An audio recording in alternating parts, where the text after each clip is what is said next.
akan mulai. Ya, Assalamualaikum warahmatullahi wabarakatuh. Waalaikumsalam warahmatullahi wabarakatuh. Bismillah, alhamdulillah, Muhammad ibn Abdullah wa alihi wa ashabi wa ba'du. Hari ini kita masih membahas tentang mata kuliah kita, teknik publikasi ilmiah. Adapun kali ini kita pertemuan yang ketiga. Beberapa pertemuan yang lalu kita sudah membahas tentang pentingnya publikasi ilmiah.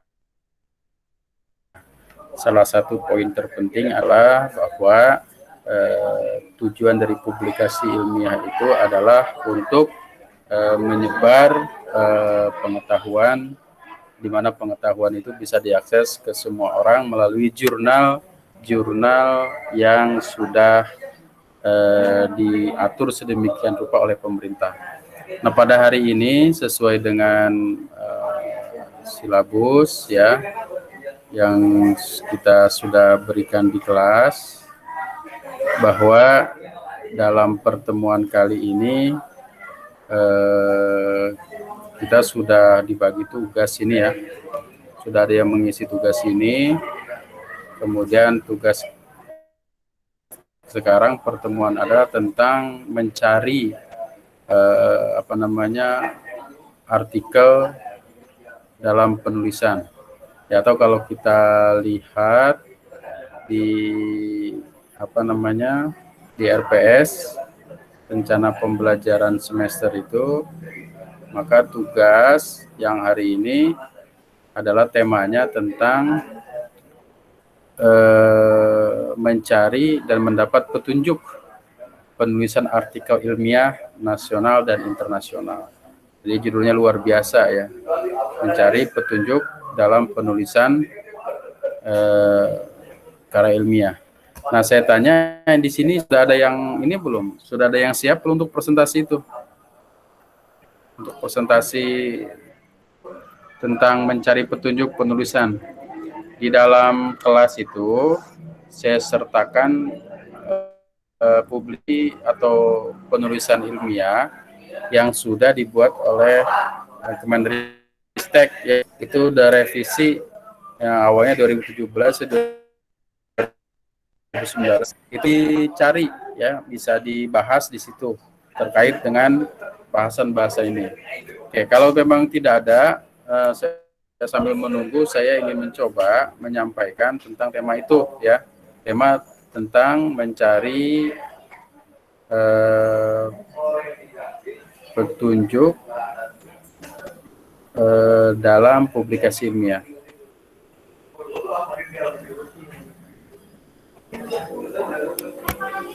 Ya, ini adalah materi kita menjelaskan kriteria dan klasifikasi publikasi ilmiah.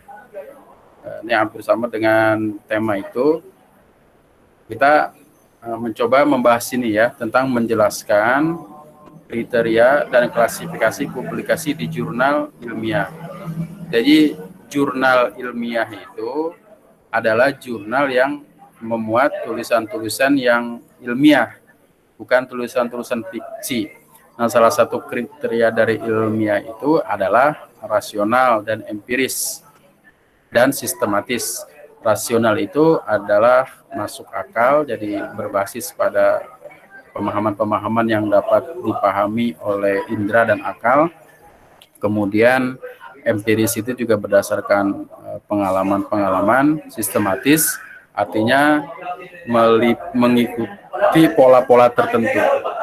Nah, dalam penelitian itu metode-metodenya banyak sekali ya, tapi sebagai banyak metode itu dikelompokkan juga menjadi kualitatif dan kuantitatif. Nah, kalau kualitatif itu adalah terkait dengan pustaka, risetnya adalah riset konsep, risetnya terkait dengan model dan seterusnya. Tetapi kalau kuantitatif itu terkait dengan pengaruh, kriteria, dan hitungan-hitungan yang terkait dengan statistik dan matematis. Nah, terkait dengan bagaimana kita mengetahui atau mencari, memahami tentang publikasi di jurnal ilmiah.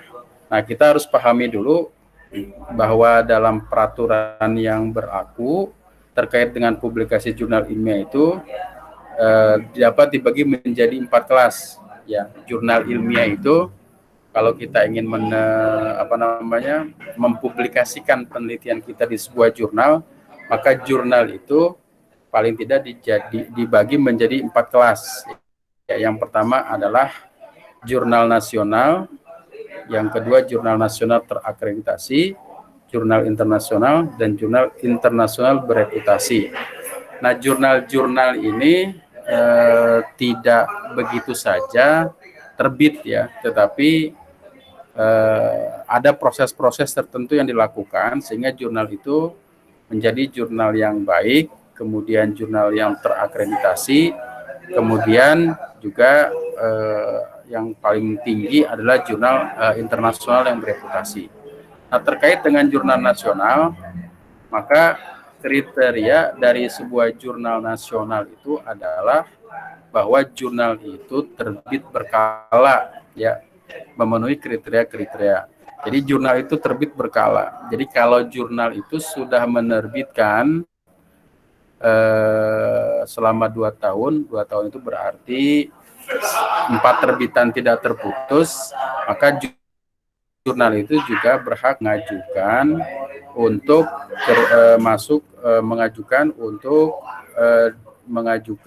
masuk mendapatkan izin, ya, mendapatkan izin untuk diterbitkan dalam jurnal, atau maksudnya diterbitkan izin jurnalnya. Ada EISE, ada elektronik, ada jurnal yang bersifat paper.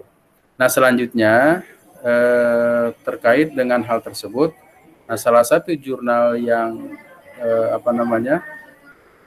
jurnal nasional itu berkala, ya. Kemudian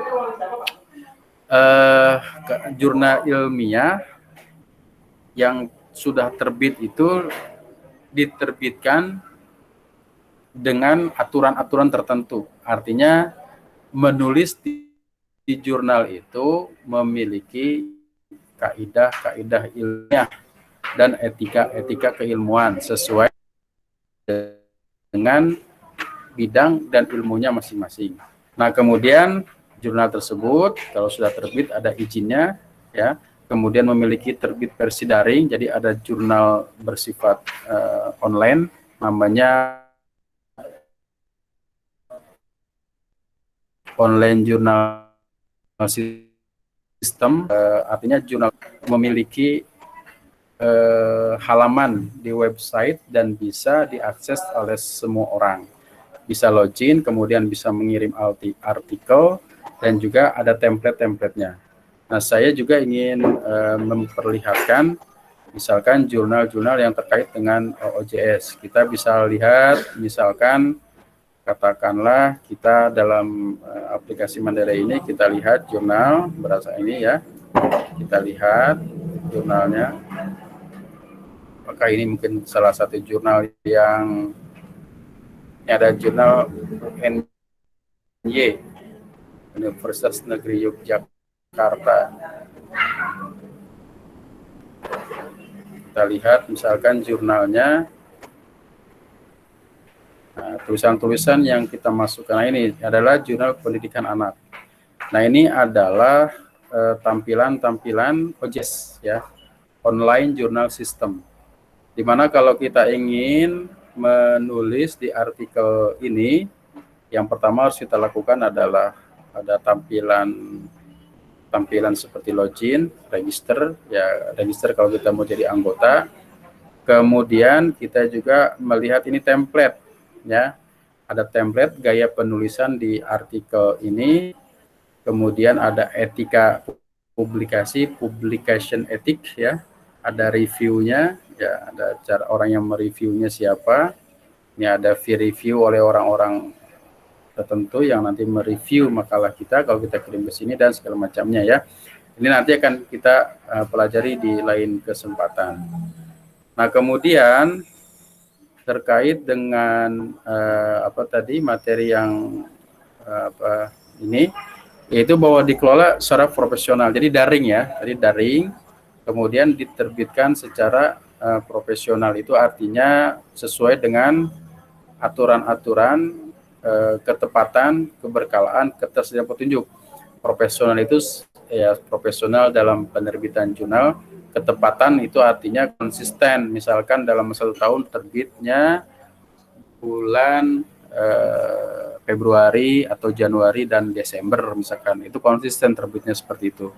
Kemudian ketersediaannya artinya dalam jurnal tersebut ada ketersediaan petunjuk, template-nya, cara mengirim jurnalnya, reviewnya, mitra bestarinya, dan seterusnya ya.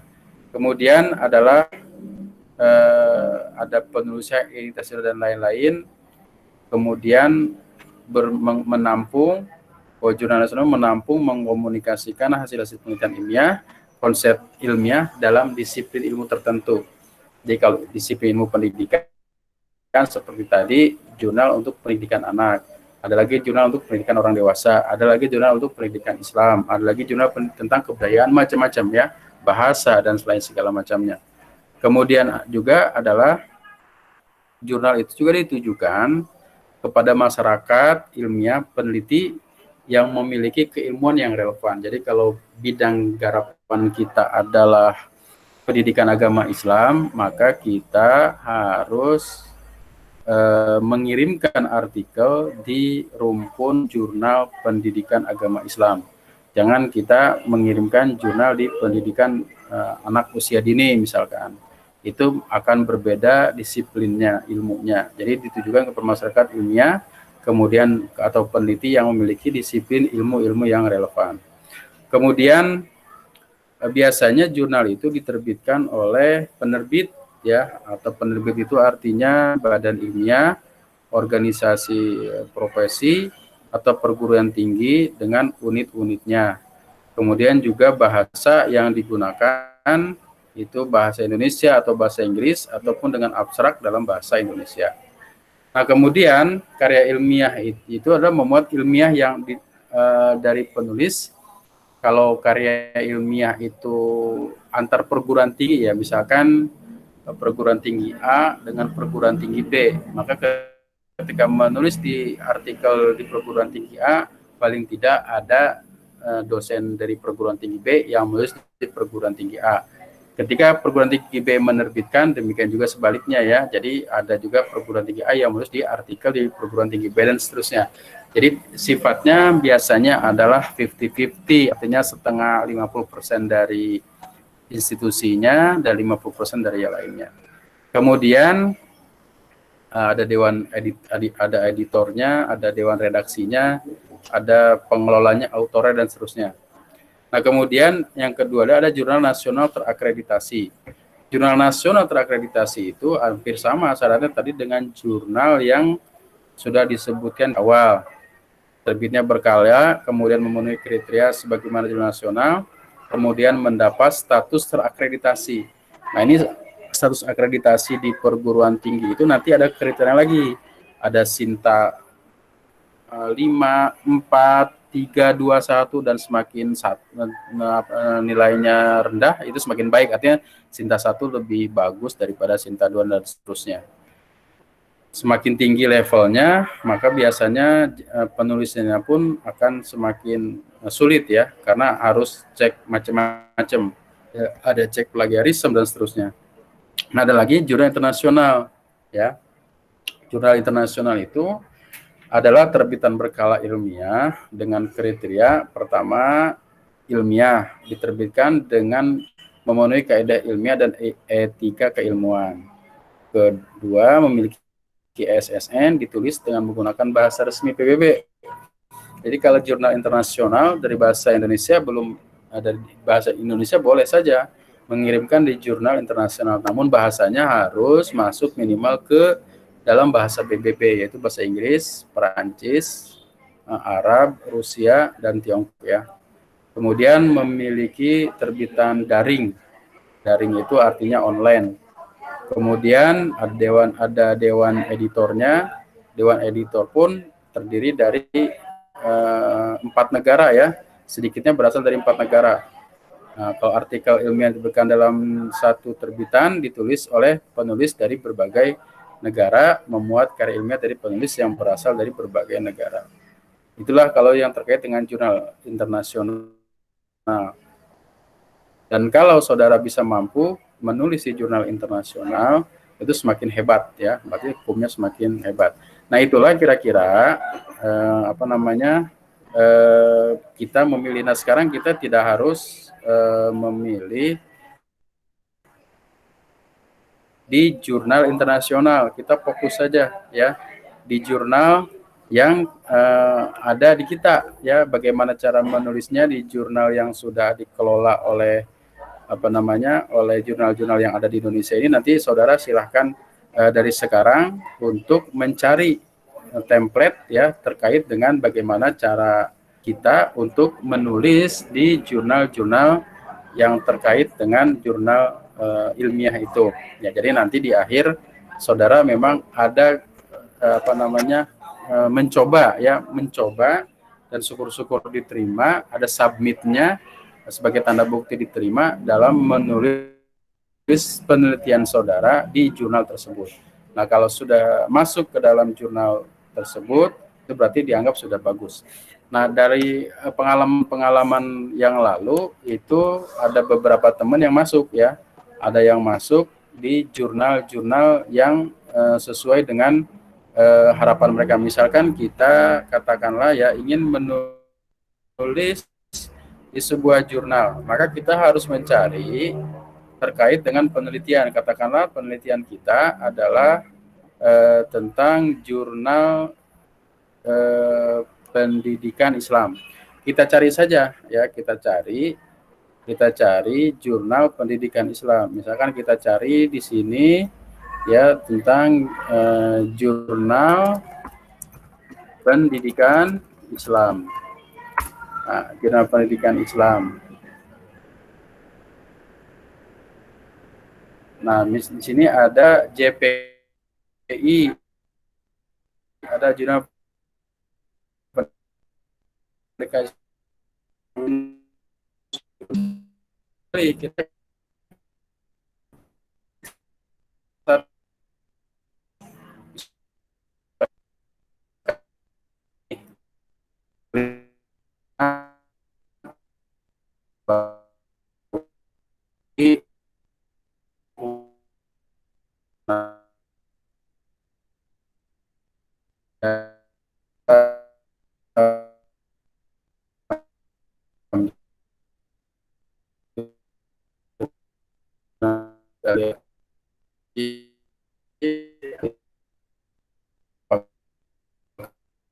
ada atau tidak.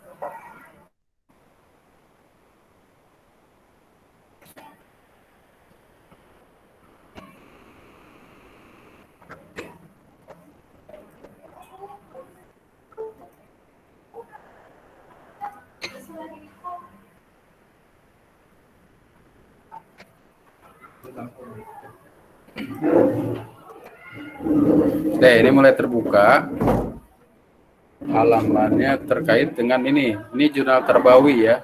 Nah, bagaimana kita harus gaya menulis di sini? Maka kita harus lihat ini, klik artikel template ini, maka nanti akan saudara melihat gaya penulisan di jurnal ini. Aku sebelum itu nanti saudara bisa, setelah itu saudara dianggap misalkan tulisan ini cocok dengan gaya penulisan saya, saudara nanti bisa login di sini ya, klik login, kemudian nanti minta register dulu lah, register. Di sini diisi dengan lengkap, passwordnya apa, kemudian ini nama pertama, nama akhir, dan seterusnya diisi, kemudian emailnya konfirmasi. Nanti setelah oke semua diisi, register, dan setelah itu saudara bisa login di sini dan mengirimkan template jurnal saudara ketika sudah selesai penelitian, ditulis, nanti akan disubmit.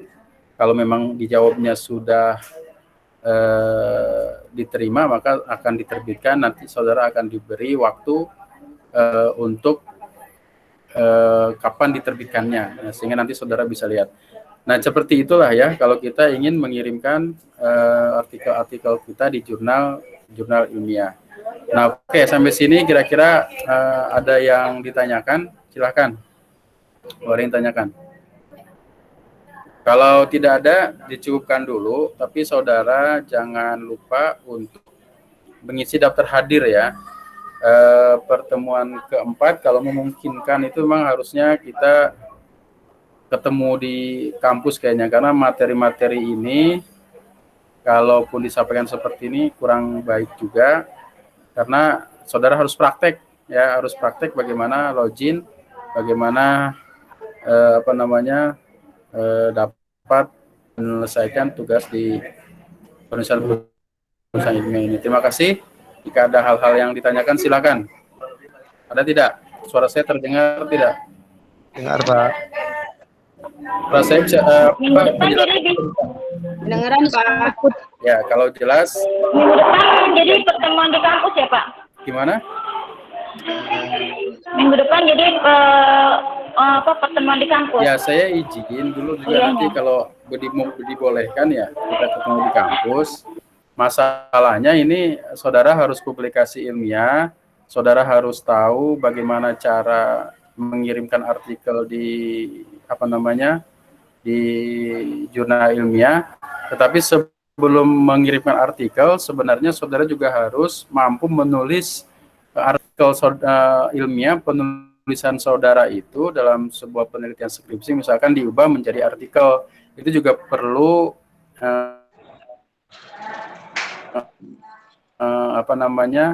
perlu teknis. Jadi tidak di artikel jurnal itu paling 5 sampai maksimal 10 halaman. Tidak semua dikirim sebanyak 40 atau 100 halaman. Ya diubah lagi. Jadi bagaimana menulis abstraknya, kesalahannya, pembahasannya, dan kesimpulannya. Itu juga harus dipahami, sehingga penulisan